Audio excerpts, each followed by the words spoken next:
Welcome to the Au Jus. I'm your host, Beefo. This show is being sponsored by our friends, Punky's Pizza and Pasta, located at 2600 South Wallace, my personal favorite eatery in the neighborhood. They have the best selection of pizzas and pastas as well as sandwiches and salads of any spot in Bridgeport. Currently, they have a terrific Monday nights only special. One medium cheese pizza for $12.99. No promo codes, no minimums. Just place the order after 3 p.m. and you get one medium cheese pizza for $12.99. Toppings can be added, but for the normal prices. Hit the website, punkyspizza.com, for all your carry-out or delivery needs, or to cater your next party. You can also go 312-842-2100. The Scarlotta family will take care of you. Punky's Pizza and Pasta. This show is also powered by you, the loyal 108 supporter. Please subscribe to our YouTube channel. Feel free to tickle the undercarriage in the process. Like, comment, turn on notifications, and most definitely super chat, because that's how we get paid. It's how we continue to make the content you know and love. Tonight's guest...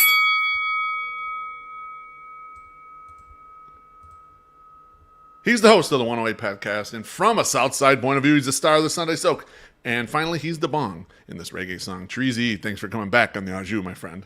Oh, happy to be back, Beef. I actually had some Punkies on Friday night, man. Did you? What'd you throw down with? What'd you have? Oh, pot roast sandwich. Oh, attaboy. Yeah. You know, I was thinking about while I was eating there, I was eating them too, like why doesn't everyone have waffle fries? Like, I feel like you should have either waffle fries or curly fries. Yep, like, agreed. They're just, the regular fry game should be over. It should be our past. We should look at it and go like, remember when fries used to be like that? Not anymore. We don't resort to those fries anymore. We got curly and waffle left. That's it. Our fry game has moved on. I'm not sure. I like vintage fries. I don't know what's wrong with the vintage fry game, all right? I'm sorry. I'm an old school fry guy, all right? I don't need all this newfangled. I like curly fries, and I like waffle fries, too. The only problem with the waffle fries, Treasy, they don't give you a lot of waffle fries. They know the waffle fries so good, they only give you a little bit. You got to order extra waffle fries. You really want some waffle fries. Oh, Punkies give you the big they will, the size of my head. They will, but a lot of places don't. A lot of places, they skimp on the goddamn waffle fry. We stopped going to those places. That's true. That's why it's the hot new thing. Because waffle fries, no question. Curly and waffle, the lost stooge. That would be a good enterprise there. Well, welcome back, Treasy. This is episode 2 of us doing White Sox trades with every teams. I'm going to throw up our little preamble. First, talk through this. The reason why we started doing this. I saw an interview a long time ago with legendary poker player Phil Ivey. And the interviewer asked him, and I'm paraphrasing this, how would you recommend a player learning the game get better as fast as possible? Phil thought for a second. He said, buy into a game at much lower stakes than you would normally play, and then play every single hand for an hour. Try and figure out how you would play all these different hands in different situations and positions that are normally taught not to play in. And in the spirit of that, Treasy, you and I do a White Sox trade with every single team. And there are people I was listening to, I'm not going to name who, listening to a podcast. They were talking about, it's foolish to do this this type of exercise. You know, it's not worth your time, basically. You know, you want the White Sox to make moves, but you don't worry about the intricacies. I say, fuck that. We'd like to dig in, and we like to do some things like that. We get our hands dirty here on the 108 group, and we like to get in there and try to make realistic trades. And for us, the exercise is great because we learn a lot. What do you learn when you're doing the exercise, Treasy? So I like one of the things, and we'll talk about this in one of the trades that we have today, is like I would learn about the things that affect a couple of trades. Learn that things went wrong with the team last year. Like, what do they blame their like lack of postseason success on? Because only one team was successful in the postseason this year. Exactly. Every year. So like learning what they see as their deficiencies, who's becoming free agents, who's still on the roster. I mean, I was laughing. I was looking at the Mariners and I was like, man, I kind of trade for Luis Urias like every year. Like I want to see how we could get him on the team. And I'm like looking for him. And I'm like, where the heck is this guy? I know he was on the Mariners, and it's like, no, they like tried to pass him through waivers, and he just like elected free agency in like a few days ago. And so I was like, oh, okay, well, he's not on that team anymore. So like, these are things like I'm not keeping track of every single thing that's coming through the MLB feed of like every move that's made, like every transaction. Right. So like there are guys that like I'm like looking at someone's looking at Fangraphs and saying like, who's this guy? You know, this is an interesting player in somebody's pipeline. And I look a little bit closer, it's like, well, this article's from July. He's not on their team anymore. He got traded. So fast.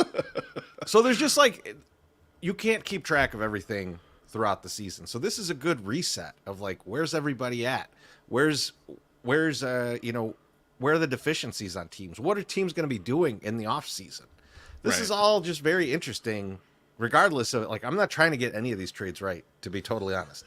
I'm looking at like, where do we match up with this team in terms of, we have something they could use, they have something we could use. Most teams have stuff we could use, by the way. Right.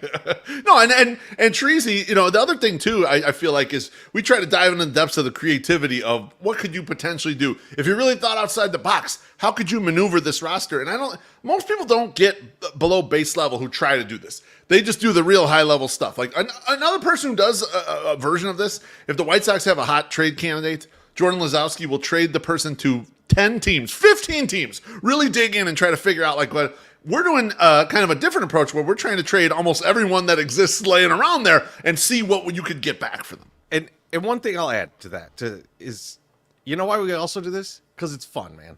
I enjoy it. It's fun. Yeah, exactly. Absolutely. I have a lot of fun doing this. So like, agreed.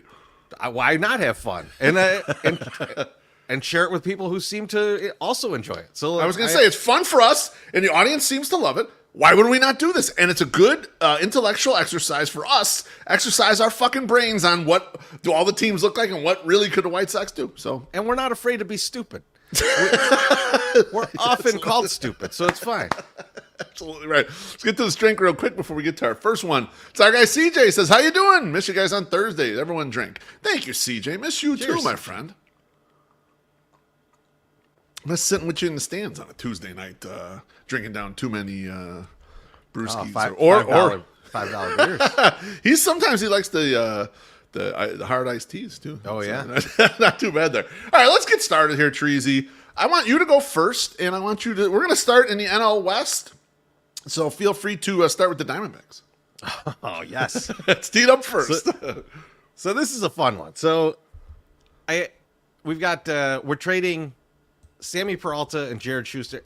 Honestly, just any two arms. It's in constant.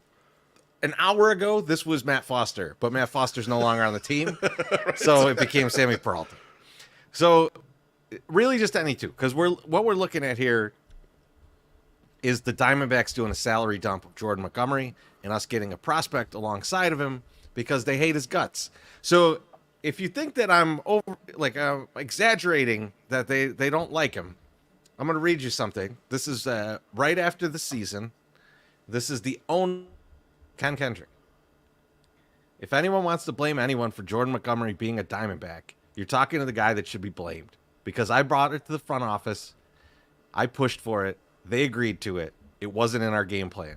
And looking back in hindsight, it was a horrible decision to have invested that money in a guy that performed as poorly as he did. It's our biggest mistake this season from a talent standpoint, and I'm the perpetrator of that. Not like the horrible decision part is bad enough. He full named him. If anyone looking to blame for Jordan Montgomery, everyone would have known who you were talking about. Everyone would have known. You could have said Jordan. You could have said Montgomery. You could have said pitcher 5. Like, everybody would have known who you were talking about. So they don't like him. They feel that this was poorly spent money. They owe him $22.5 million next year. Yep. There's no, like, if you look at roster resource, he is not in their starting five, right? He's a long reliever on this team.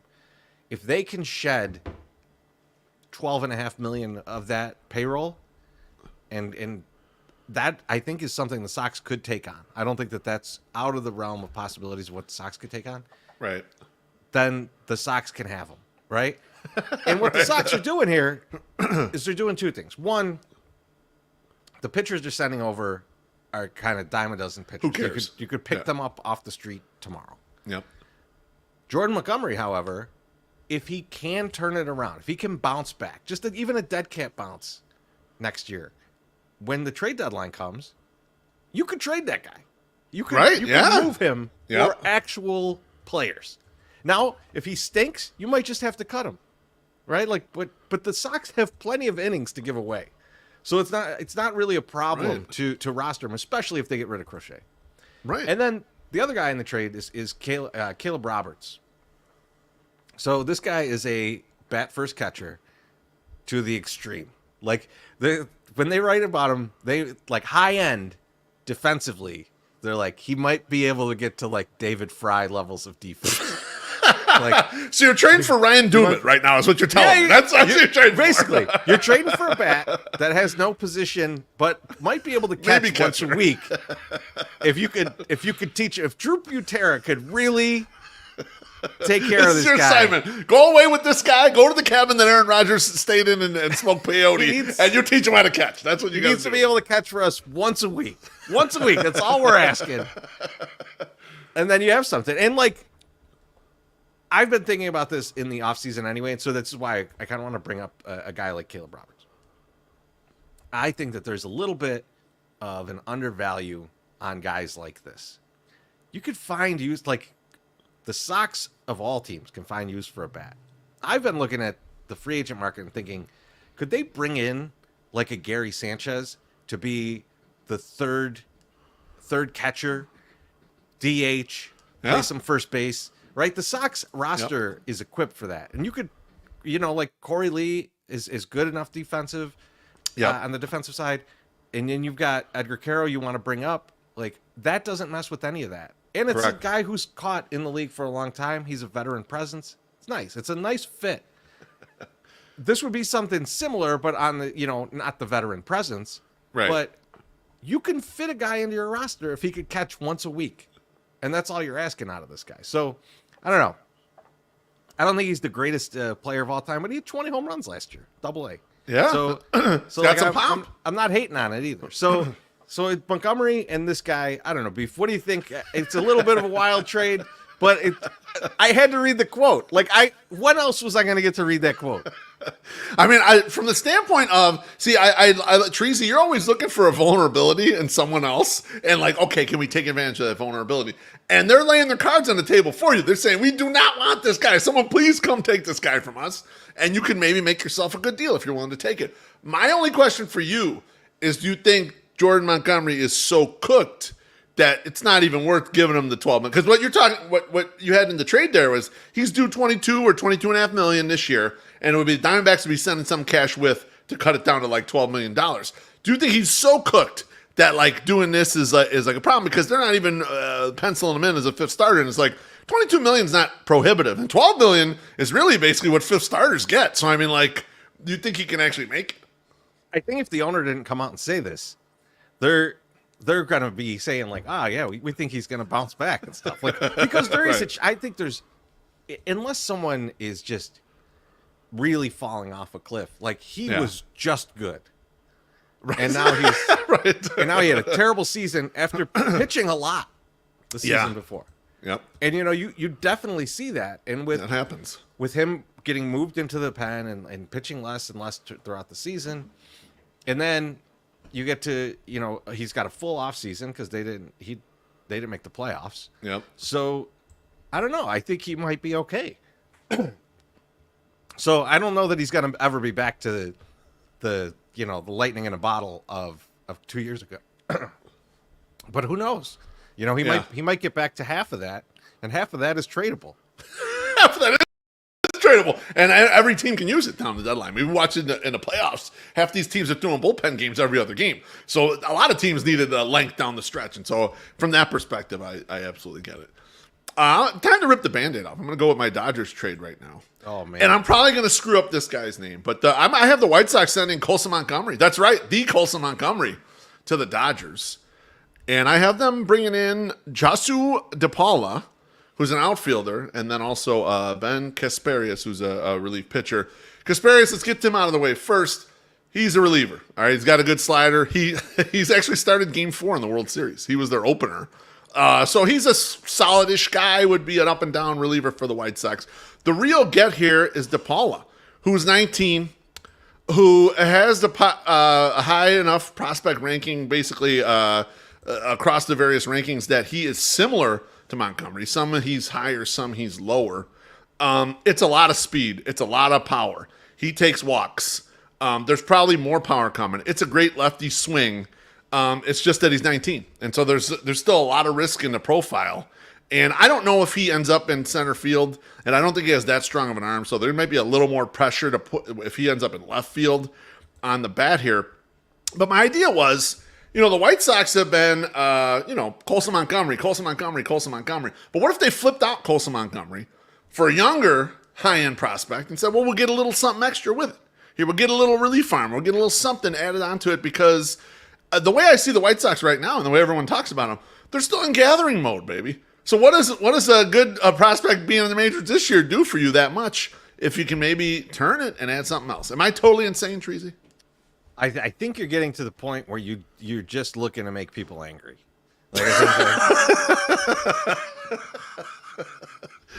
I mean, not my intention. I was trying to send him to the Giants when I was doing this, but I'm like, nah, I can't make this thing work. I just couldn't do it. Yeah, it's tough because you would think if you were going to do something like this, and you were going to go with younger players, that you would go for more of a volume play. Okay, right? Like you might go for more, and like hope to hit one of them. This is very straight up. It's a 1-for-1. It's a very 1-for-1 deal. So I think like they would be hesitant to make this trade. I don't hate it. Like I think like it's one of those things where it's like we don't even know what Colson's going to be, and Colson is right at the cusp of the majors. And you read about these guys who are like 18, 19. We'll have one in just a little bit that's even higher end. Yep. But like it's tough to like translate that into what these guys might actually be. Right. Because everyone's Ellie De La Cruz, when they're 17, according to these writers. The right? volatility is wide. Like, if a guy gets into the top, let's say top 50, and they're like sub 20 years old, yeah, they're like, this is a stud. Like you've been reading all the Ethan Salas stuff, the catcher for the Padres. It's like, the guy's 18 years old and he's an absolute monster. But you don't know if they're going to be at 22. You're like, that's the projection. That's how it looks. You never know what the fuck happens by that. But I thought was this, Treasy, and something like this. If you're going to do something like this, see, I think we're starting to see with Colson as he's getting closer to the majors, some of his upside's starting to be capped in certain spots, right? They say they have a hard time with velocity, especially inside. Okay. The strikeout rate has peaked up quite a bit, so it's different. Yeah. He looks stiff at shortstop, so maybe he lasts at shortstop a couple of years and he's got to move up short. So you start seeing some of the things go away, and that's why you start looking at, well, where's the higher upside guy who's similarly ranked right now? And also, those guys get higher downside too, so you're taking on more risk. You're just gambling more. So I kind of see the thought there. That's and we talk about like, why do we do this? What's the point of doing this? Looking at this like through each of these trades that we're trying to make, like it would be very easy for the Sox to be like, we're still 3 to 4 years away. Right. We're gonna regroup a little bit. The next flow of guys that you're gonna get, they're not it. The next wave it'll be that one after that. Yeah, these are going to be the veterans on the team. They're going to be grizzled veterans by the time the real guys get here. We'll be trading a couple of these guys off by the time we get good. Like they're going to go and we'll get some other reinforcements here. Yeah, no, I see it. You see it like percolating there. Like you're just like, ooh man, there's they might get like some 14-year-olds in the crochet trade. Like the Braves already got deals with them. So it's fine. And hopefully they're not 19. That's what you got to watch out for.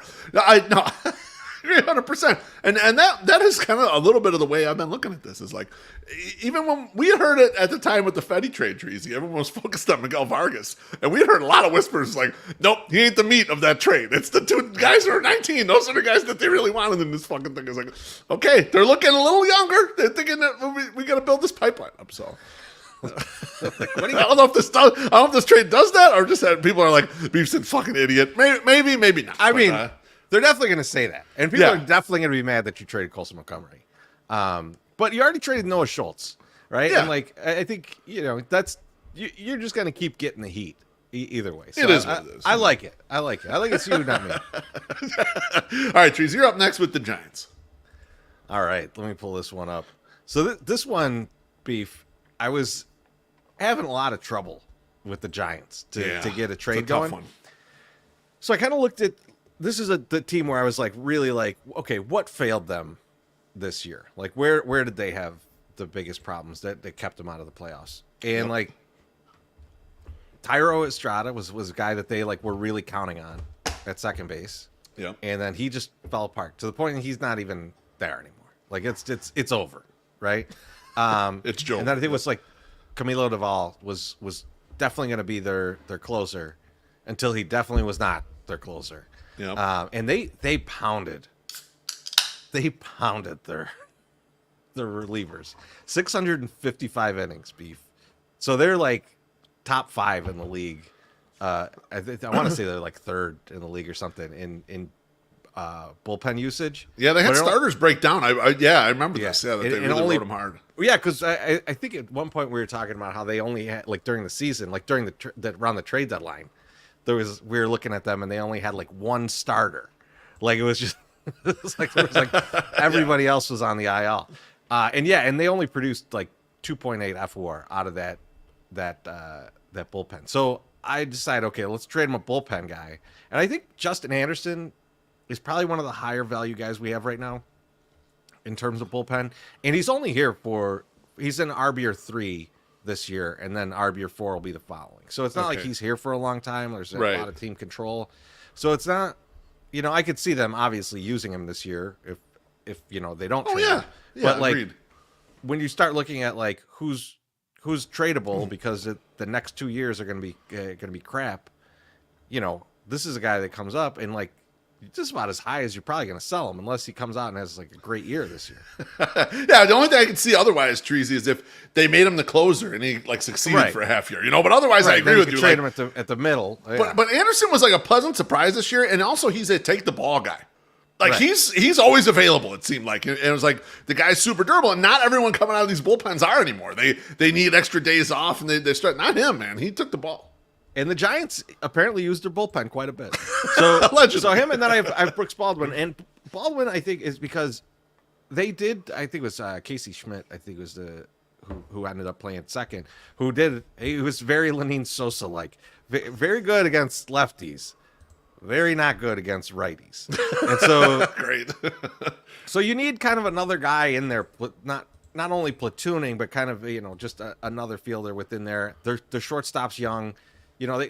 They have an opportunity to get a good utility guy here, and Wilmer Flores is getting old, right? Like so I think this is a good opportunity for someone like Brooks Baldwin to be in there. And what I'm looking for in return is not much. Like this is a small trade, right? We're just looking at like what's kind of fizzling out for them in terms of pitchers, and Kaiwei Teng, who's they have him slated as a reliever now. He was a starter. Like I think he was a starter at the beginning of the season for them. Okay. And like kind of flamed out. It's got a mid-80s slider that they consider very effective. And so I'd like to see like Bannister use a guy like that and see if we could get him back to being a starter, or if he's a reliever and he just like a kind of a different type of reliever than you're maybe used to. And then the other guy is Carson Seymour, who's a big boy, 6'6", 260 pounds. Oh God, you're always getting a beef from these deals. I love it. He's one of these guys where like the metrics love the slider. Like, oh man, there's a lot of spin on that slider. Nice. It looks good. It's like I really like it. It's not effective at all. Very spinny, but not helpful. So it seems like one thing the Sox seem to have is some kind of pitching process that pitchers have taken to seem to figure it out. They get a little bit more out of guys than they normally would. So I'm confident giving them some projects. And I think that this is kind of, two definite projects coming from and I think Kaiwei Teng was there when Bannister was. So he's at least a little bit familiar. Seymour wasn't. Seymour is recently traded. But so yeah, that's kind of where I'm at. Like it was a tough one, They were tough to trade with. I was gonna say, this one seems like you're just moving the chess pieces because I was with you. I had a really hard time when I was looking at their roster. Like, how are you going to make a maneuver here? I guess the one thing though is like you grab the pitchers, which that is helpful on the White Sox side.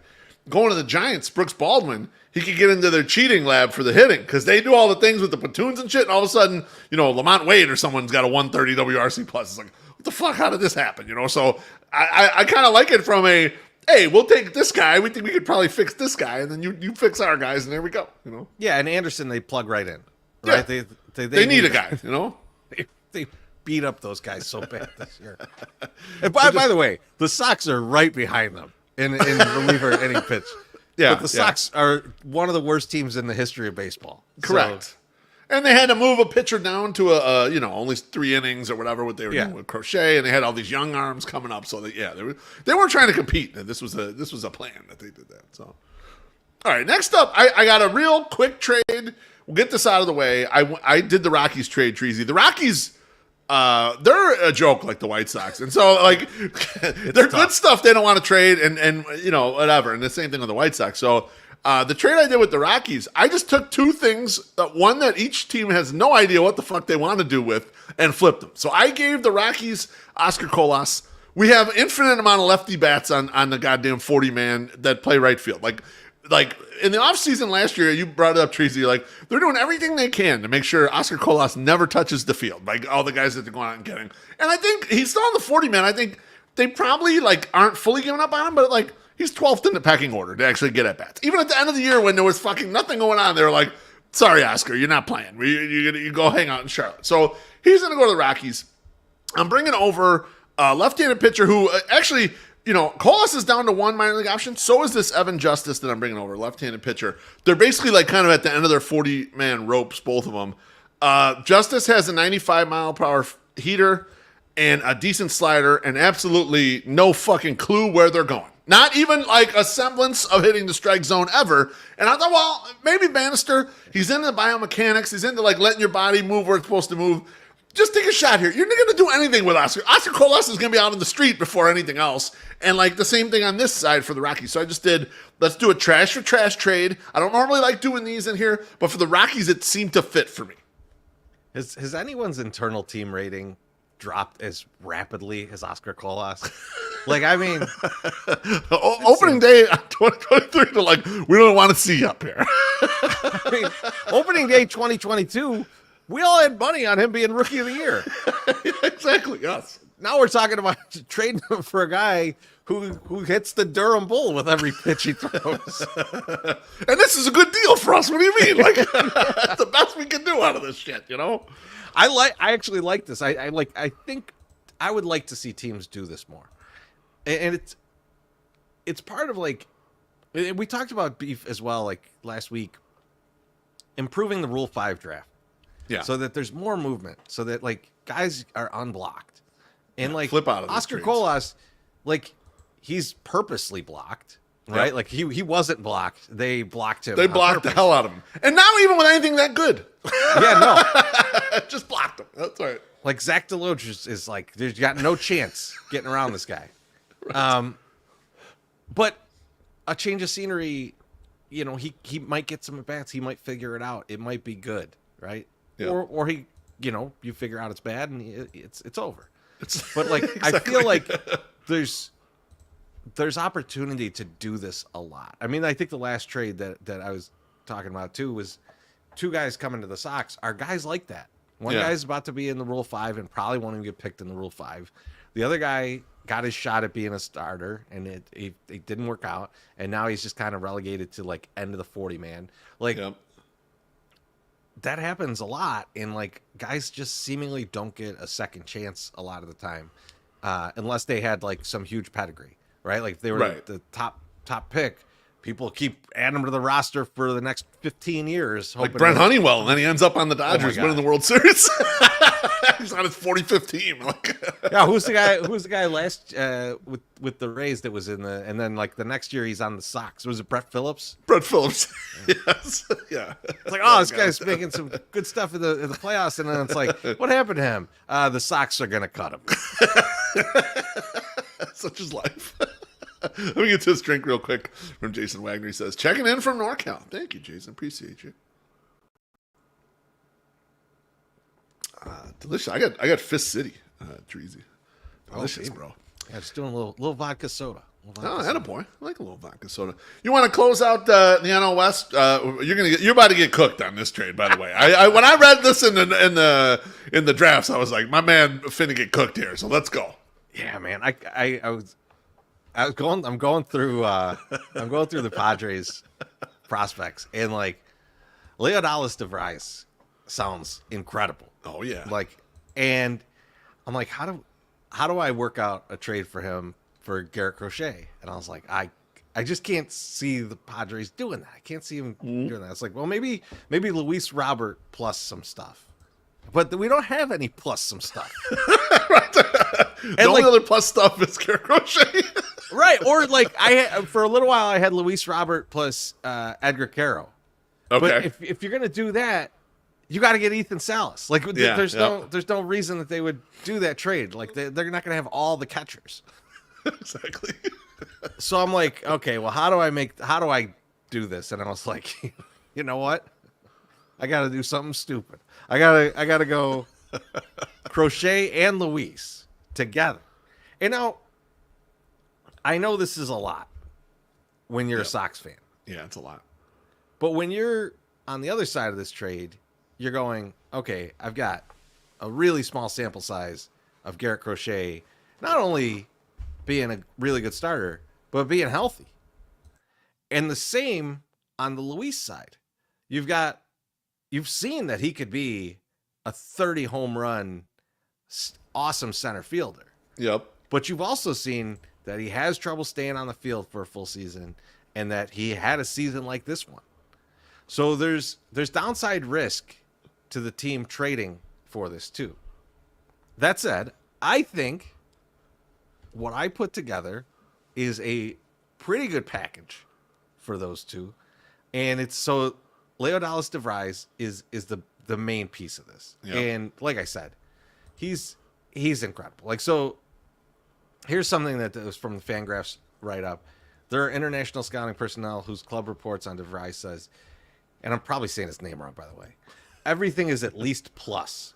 And they think he's a no-doubt shortstop with a 60 or 70 grade arm and a projectable frame. So, think really good shortstop. Not what we've been talking about with some of our prospects where it's like, well, the short, does he stick at shortstop? This guy sticks at shortstop. That's and they think he's going to hit. They think he's going to hit a ton. And he's just turning 18, right? So he's very young. And then I was like, okay, Beef, this is what we talked about earlier. If we're turning over this much, you've got to go with kind of like a very young group of players. And that's what this is. This is MSS would refer to this as fresh talent. So yes, he would. Humberto Cruz, which maybe I'm a little biased towards this guy because he's from Mexico, but we need that. It's interesting. Fangraphs had him in their July article. He's like their number 15 prospect on the Padres. Looking at the MLB list, he's number 5 on their list. Yeah, MLB's got a little more current list because they've redone all their 30s kind of at the end of the year. So some guys made some run up during the year. Yep. And he's not a hard thrower, but he features a really good sinker, and the sinker is important in Chicago. That's a great pitch to throw in the park. And then Cobb Hightower just drafted by the. Oh yeah, and one thing, Cruz. I think he's still 17. Okay. Although he pitched this year for one of their. I think it was one of their minor league teams. I forget. And then Cobb Hightower, he's new to the team. He's a guy who's listed as shortstop but projects to be a second baseman, and it seems like it's going to be like a bat first second baseman. Okay. And I don't think I was shy about this earlier in last week, Beef. I'm filling the roster with as many bat first second basemen as possible. I don't care. I need it. I need it back. I need it back. And then I was like, I need one more player on this trade because you got to get volume for these guys. I think like even like I was thinking like having like 5 or 6 players and just having some like lower end lottery tickets. Yeah. But I thought I didn't want to write more than I had to, so I stopped with this, which was Johnny Brito. Yeah. So like he was supposed to be a guy for the Yankees, and then he was supposed to be a guy for the Padres, and you know the arm issues and just like some poor performance have left him kind of out of the mix. Yep. He's 27. Like we'll give him he's a nice throw-in. He's a nice throw-in on this. You're never going to get it right when you're trying to trade like someone big, let alone 2 guys that nobody wants to see leave the team and are going to be undervalued wherever you send them. Yeah. Yep. But I had to do it. I had to just go through the mental exercise of what could we get for these guys. When I saw this, so I saw this in the notes, and I reviewed it in detail when after you put it in there. My initial thought when I looked at it was, you got to get Ethan Salas in this trade too. But I thought it would be the 2 real high-end guys, DeVries and Ethan Salas, and then maybe one other player. See, I was messing with that. Okay. And like the thing about it is, and this is, I mean, like I think that value is correct. I don't disagree with that. Yeah. I think the Padres would not do it because they've stripped the gears on their minor league system. Yeah, I agree. Quite a bit already. Which is why I thought they might be more willing to go with one of them and then in the bulk deal. Two other guys that are like younger too. Yeah, I thought it was either that. So either put the 2 high-end guys in here and then maybe just one other small piece, but nothing that's moved the needle. Or that this was going to contain like 6 players. Because I hear you with the, if you're gonna, you're probably only going to get one of the high-end guys, right? If you were really making this deal, they're probably one of these guys is off limits. Either it's Salas or it's this guy, and they're not going to do both. And then you got to pull depth. And the Padres actually are a great team to choose because they seem to regenerate 18, 19-year-old international talent, flying up their system constantly. I'm glad you tried this at least once because it's interesting to like look at it on the paper and think, yeah, that looks a little light to me, but not that light. I was going to say, you realize maybe we do expect a little too much sometimes for some of these guys. Yeah, I mean, I think it's going to be interesting to see like if they do trade Garrett Crochet, what could you get? But like, man, thinking about the Padres team after this is crazy because I think Luis plays left field. Yeah, I was going to say, they were the best defensive outfield in the history of baseball after this. Because you have Luis in left, you have Jackson Merrill in center, and then you have Tatis in right field. That's ridiculous. You could get 100 home runs and have the best defense in the league. Our guy Jason Wagner says, Padres are in a win-now situation against the Evil Empire. They got to go big. That's a good point with regards to this, too. They just were on the cusp of, like, getting out of the National League. I mean, like, if they get past the Dodgers, they're going to whoop the Mets' ass, and they might win the World Series. Like that was their series to get to. And they're at like $240 million against the luxury tax, and like that's why a trade like this might make a little more sense for them. But now that we're talking through it, Beef, I want more. I want like 2-3 more guys. I think there could have been a little more. As much as they've pulled from that wealth of prospects, there's still a bunch that I would take. Yeah, there's no question about it. All right, let's switch to the AL West. And I went Athletics first, Chirizi. And I was looking around, I was like, man, the Athletics actually have a bat that I would really like to get. And so I have the White Sox getting Tyler Soderstrom from the A's. He's their big old power hitting first baseman. He's a guy who initially, I think he was originally a catcher, but they just ended up not being able to make it happen as a catcher. But it's like 70 power. He's already been in the majors, so I think he had 9 homers last year in limited times. All the exit velocities, the slugs, the barrels, all that shit is off the charts. But it's a first baseman, so it kind of is what it is in there.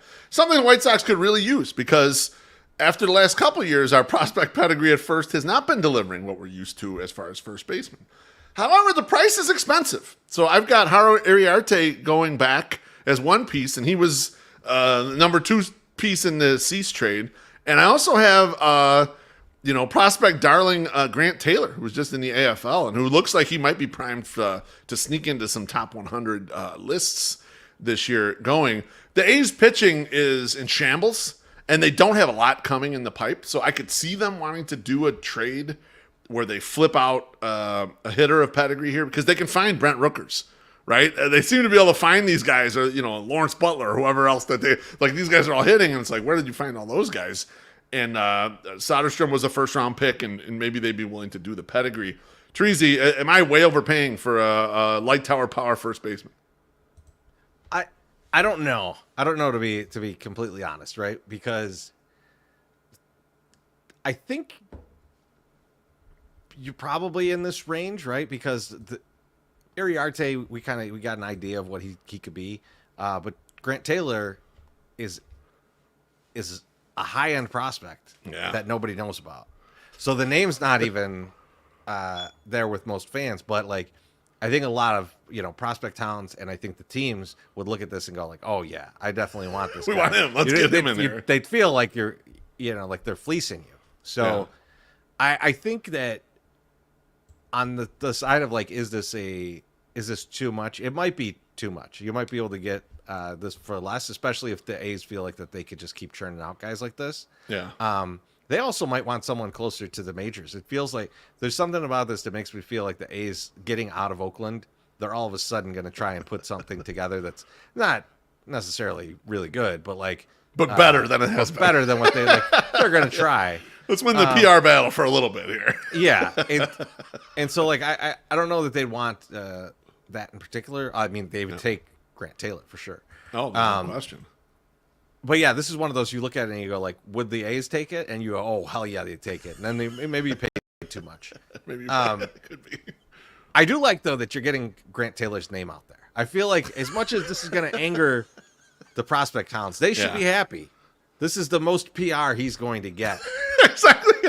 in November of 2024. That's right. Yeah, I mean, we're going to start looking at the farm as trade pieces. Is what they are. I mean, a lot of them are going to be future major leaguers, but they're also trade pieces too. And so no reason not to flex and see what their value could be out there in these exercises. Southside Mando says, light tower power, R.I.P. Eloy. Oh, Mando, good to see you, buddy. Long time. Hope you're good, my friend. All right, Treasy, you want to hit your Rangers trade now? Yeah, absolutely. This is old friend alert, guys. Mm-hmm. Old friend alert. So we're getting rid of Steven Wilson. I don't really care for Steven Wilson, so that's not a big deal. But I guess I should elaborate on that. Steven Wilson is one of the guys that gets like weak contact. He's like one of those pitchers. Yeah. I don't think that necessarily fly ball pitcher that gets weak contact, I don't know that it necessarily works in Chicago. And so I'm not big on him. I do think that he is a cheap option for someone's bullpen, and I think teams would like that. So I don't think that he's worthless on the trade market. What they're getting in return, though, is Dane Dunning. And now, this may seem uneven until you think about what the Rangers are doing, and the Rangers have kind of pushed Dunning out of a starter role. He's owed probably about $4 to $4.5 million, as they're trying to stay under the luxury tax. And this is more new to this, but like he was already on the outside looking in to that starting five, and Eovaldi just opted out, but Chris Young is saying we're looking to bring Eovaldi back. Right. So they're going to spend a bunch of money to get Eovaldi back, and then that's one more guy that's in front of Dunning to pitch. And so this is something where I he's had an up and down career as a starter. Yeah. But he's never been like really looked at as a consistent starter by the Rangers. Like they were going with him for a while, and even though he was doing all right, it was like, this guy might be end up in the bullpen, and then he eventually ended up in the bullpen, and like, I don't know. It's been kind of strange looking at it from afar. I don't pay close enough attention to know all the ins and outs of it. But it could be something too where Will Venable looks at it and goes like, you know what, like really like this guy, and I think he could be a starter if given the opportunity. And you know where there's opportunity for that? On a team that just lost 121 games. That's wide open, baby. So, welcome back. Teresa, I appreciate your ability to surf the bottom of a roster, find where they're like, oh, there'll be something here to pluck, and then kind of pluck it. And to me, this deal really does that. And I think it makes sense, too, because you bring up a great point about Steven Wilson. Steven Wilson probably works better in that ballpark in Texas than he does here in Chicago. And he had a down year, but he's a known commodity. He's not expensive. He's got there's some term left. He's got several years left of arbitration, so there's some control there. You can hang on to him. And if you're ready to float off Dane Dunning off the roster, I mean, the White Sox could use bulk starters regardless. And the White Sox, in conjunction with this, they're going to buy some starters in the offseason, I would think, because they're trying to make sure they at least protect their young arms. They did that at all costs last year, not blocking per se, but just, hey, we have a plan for these guys. We're not going to overuse anybody, except for maybe John Cannon, who pitched a lot of innings for what he was last year. So I can totally see this move. Yeah, I mean, it's one of those things, too. It's like, at the end of the day, it might be a situation where they're just going to non-tender him anyways, and we could get him for for nothing, and for free. we pay him whatever. But I don't know. It just felt like a move that would be easy to make if they wanted to make it. They might even get some money back in the deal just to even it out, because at the end of the day, I don't see the Rangers just using him as a bullpen piece, right? And giving him $4 million. Yeah, it seems like a bit much for like the long reliever guy. Yeah, that's a league minimum guy. I'm looking at Eniel De Los Santos to be like, they're not going to give him $1 million. No. You never know though. Getz has done some different things since he's been here. All right, this is the one trade, Treasy, where I was like, I don't really want to trade this guy. Okay, and I'm gonna be honest with you. Of all the guys we traded in here, I have no feelings for any of them, but this guy I really did not want to trade. And this is my Astros trade. And I'm sending Gus Varland to the Astros for Kennedy Corona and Misael Tamarez, okay? Now, Gus Varland down the stretch, Teresi. I mean, his numbers were absolutely eye-popping. It was 28% K rate. It was 4.7% walk rate. It was a 2.0 FIP. Like, he helped me win me that steak dinner bet. And when he was coming into games down the end on a terrible team, our whole section was confident Gus Varland's going to mow these motherfuckers down. He looked like a high-end back-end reliever. The only guy we had any faith in. Exactly. And he had the pedigree, too. Like, he's a former, starter that ended up, okay, he didn't make it as a starter, but he was a highly thought of, traded around a little bit, and it's like, finally lands here and he's good. However, I am also a guy with Gregory Santos who I liked. If you can flip the relievers, you flip the relievers, and you turn them into something. And so in this case, the Astros could use a guy like this. The Astros have the high price relievers. They have Hader and they have Ryan Presley. The rest of their bullpen was shit last year. They really struggled in the bullpen. They could really use a guy like this as like a 7th inning guy, 6th inning bridge guy, whatever, who's been nails like this. The guys you're getting back here, Kennedy Corona is a center fielder, already on the 40-man. So that's going to be desirable because the White Sox, like we mentioned before, they have Luis Robert on the 40-man who's a center fielder, and that's it. None of these guys are really center fielder. There's no center fielder. I mean, you could put Fletcher out there, but he's not really a center fielder. So you're getting the guy. He has a strong arm. The bat is iffy, right? This is what comes with when you're a 40-man guy who can cover center. Sometimes you're lacking on offense. The offense might not be there, but okay, we'll take the defense in the short term and just even have a guy like that who can actually do something. And then Tamarez, he struggled mightily as a starter, but it looks like he's the type of guy who maybe could be ready for a bullpen assignment. He's got the four-seamers can hit 99. It's got a lot of life. Put him with Brian Bannister and let's see what we can do. Let's turn him into what Gus Varland just was, and then we'll flip him out. Varland, exactly. And then get a center fielder alongside of it. I like it. Kennedy Corona is a guy that I looked at too. I don't remember if it was for last year's trades or if it was for when we were talking at the trade deadline about teams that needed pitching and what you might be able to get. But yeah, that's the thing, Beef. Like if we're making these trades, you're looking up the middle. Like you're trying to look up the middle as much as possible. And these good center fielders, it seems like a lot of teams have them, Yep. but don't know what to do with them because they have 2 or 3 other guys in front of them, where the Sox have none. They've got Luis Robert and then no center fielders. Nobody else. So yeah, I think that there's definitely a need in the depth of the system to have a center fielder. Man, just every time I look at that and we talk about it just makes me think of JB Shuck playing center field. It's like let's not do that again. Never again. That's hard on Maybe the that's why we keep doing this. Why we we're avoiding it. It's in the back of our mind. We got the keep PTSD. getting like, okay, well, at least this guy can play center field defense. Exactly. No JB Shuck. Jerry O'Sullivan says Corona has limitless beer marketing potential. Hey, there could be a little money to be made on this side. Nothing wrong with that. Teresi, did you want to jump back in here with your Mariners? That's the Mariners. Yeah. So I'm like, hey man, I'm trading with the Mariners. It's Dipoto time. Yep. I want to do something nuts. And so I was like, looking at their roster, and like I think Josh Rojas is playing third base for them. Like I said, I was looking for Luis Arias, but he was not there. But yeah, Rojas is a glove first third baseman, really. I mean, like he's a really good glove, but he's glove first.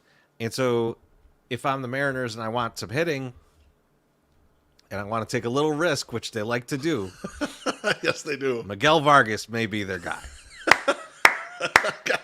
And you can see it in the image. I'm like, am I overreacting to a small sample size? Yes. Am I trying to clear the path for Brian Ramos? Yes. And this is something that like we could definitely like be disgusted by if Vargas starts to hit and the return doesn't ever You'll make be it sick. to the league. So the return is Michael Arroyo, second baseman.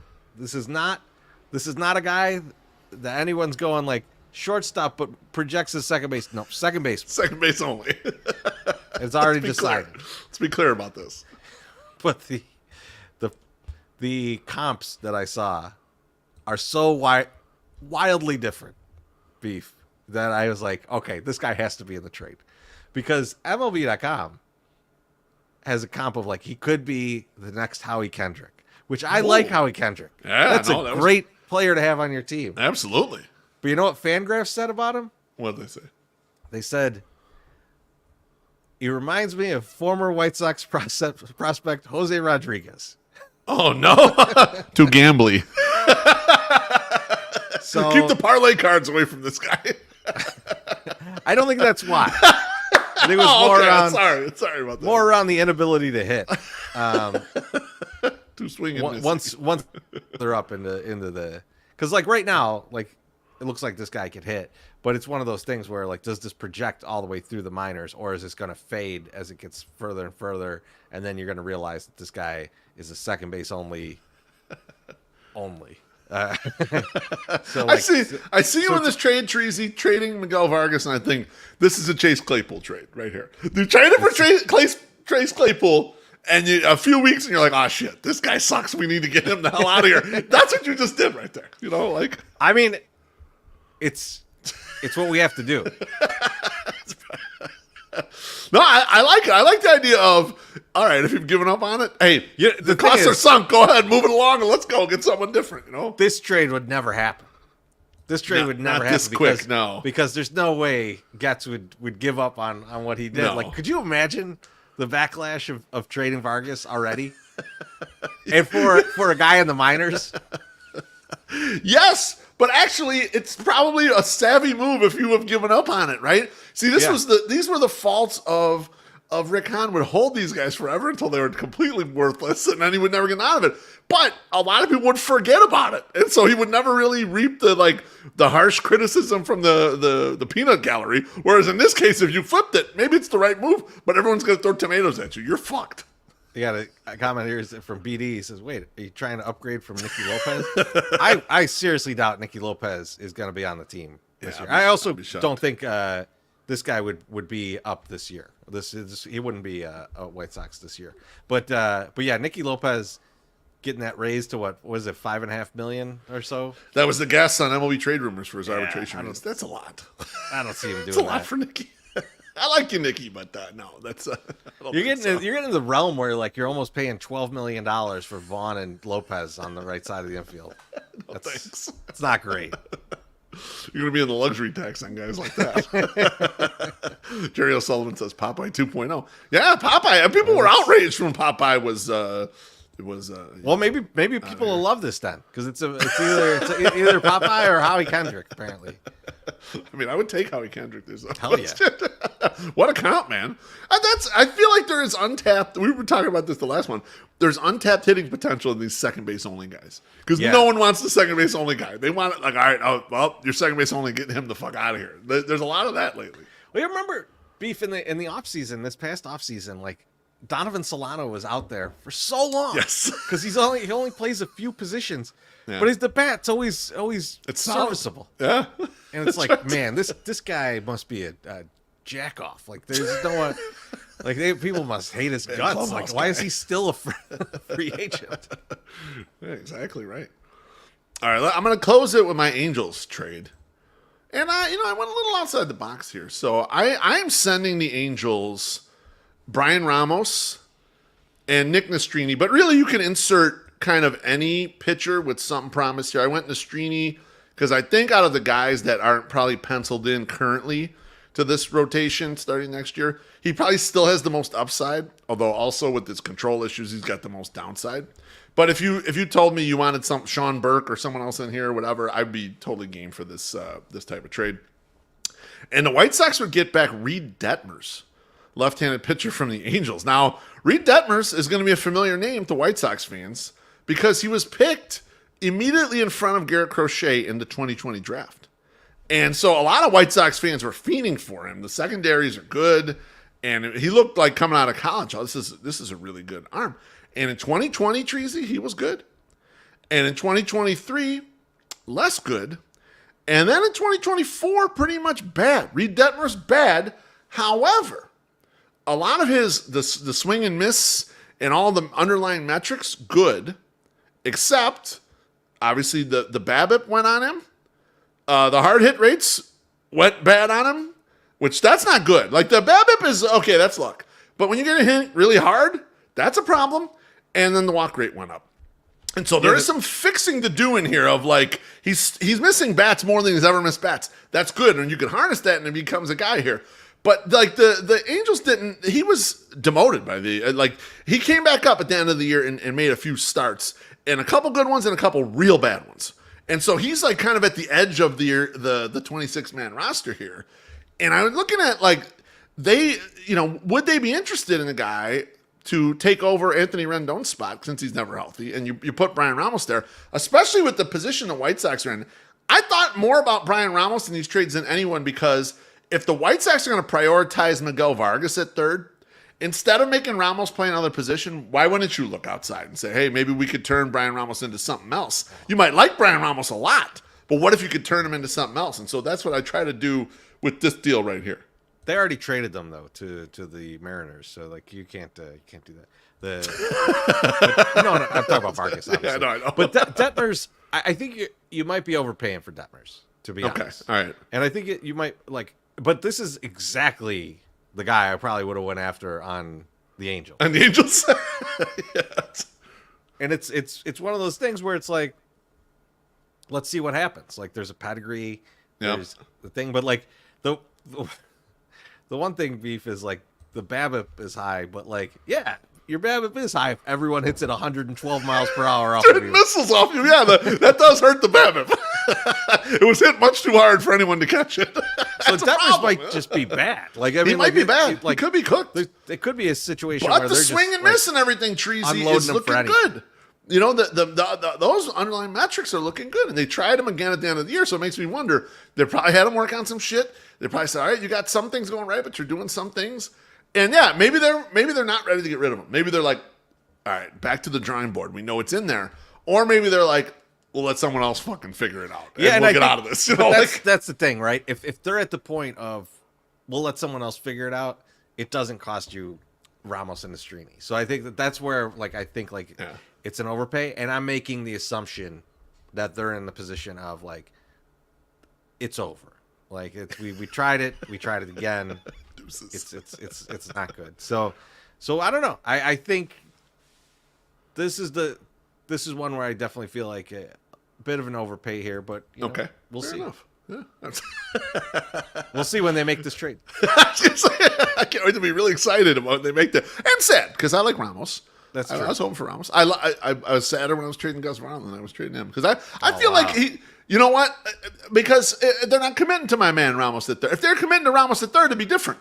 But right now, they're rehoming him at this point. Like, oh, maybe you'll play right field. Maybe you'll play here. What the fuck? What did that guy do to earn this shit over him? This guy worked hard for this. You know what? You know what Ramos could be? I'm a little sore. Bat first, second baseman.